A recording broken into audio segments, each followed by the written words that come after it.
Form 16 గురించి ముందు మాట్లాడుకున్నాం కదా! కాకపోతే కొంతమందికి ఫార్మ్ 16 అంటే ఏంటో తెలియకపోవచ్చు. సో, ఫార్మ్ 16 అనేదేంటంటే, ఎంప్లాయర్ ఇచ్చే టీడీఎస్ సర్టిఫికేట్ అనమాట. మీరెవరి దగ్గరైనా వర్క్ చేస్తుంటే, ఆ వర్క్ చేసేవాళ్ళు మీకిస్తారు. అందులో 2 పార్ట్స్ ఉంటాయి. ఫస్ట్ పార్ట్‌లోనేమో మీ PAN details, employer TAN details, ఎంత టాక్స్ డిడక్ట్ చేశారు, ఏ ఏ మంత్స్‌కి, ఏ ఏ క్వార్టర్స్‌కి డిడక్ట్ చేశారు అన్న సమ్మరీ అది ఉంటుంది. అయితే పార్ట్ బిలో ఏంటంటే, మొత్తం detailed breakup of your salary, allowances, exemptions ఏమైనా ఉన్నాయా, పర్క్విజిట్స్ ఏమైనా ఉన్నాయా, టాక్సబుల్ ఇన్కమ్ ఎంత, ఆ డీటెయిల్స్ అన్నీ ఉంటాయన్నమాట. కొంతమంది మిస్ అవుతారు. ఒక పార్టే తెచ్చుకుంటారు, ఇంకో part తెచ్చుకోరు. 2 parts equally important.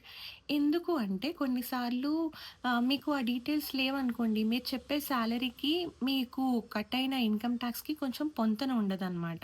So, ఆ డీటెయిల్స్ ఉంటే ఐడియా వస్తుంది. రిటర్న్ ఫైల్ చేసే వాళ్ళకి. ఎక్కడెక్కడ ఎంత అమౌంట్స్ తీసుకున్నారు, ఎందుకు ఇంత ట్యాక్స్ వచ్చింది, కరెక్టా కాదా అని చెప్పి. అండ్ మీరు తీసుకునేటప్పుడు మీకు కూడా హెల్ప్ అవుతుంది. మీరు దాన్ని కంప్యూట్ చేసుకోండి, కాలిక్యులేట్ చేసుకోండి.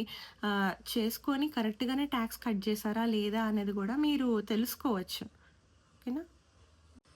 Next year income tax return file చేసేటప్పుడు ఈ ఫార్మ్ 16 అనము. ఫార్మ్ 130 అనమాట. అప్డేటెడ్ నేమ్ అది. ఈ ఇయర్ తోటి ఫార్మ్ 16 అనే నామెన్‌క్లేచర్ ఎండ్ అవుతుంది. ఎందుకు అంటే కొత్త ఇన్‌కమ్ టాక్స్ యాక్ట్ వచ్చింది 2025లో.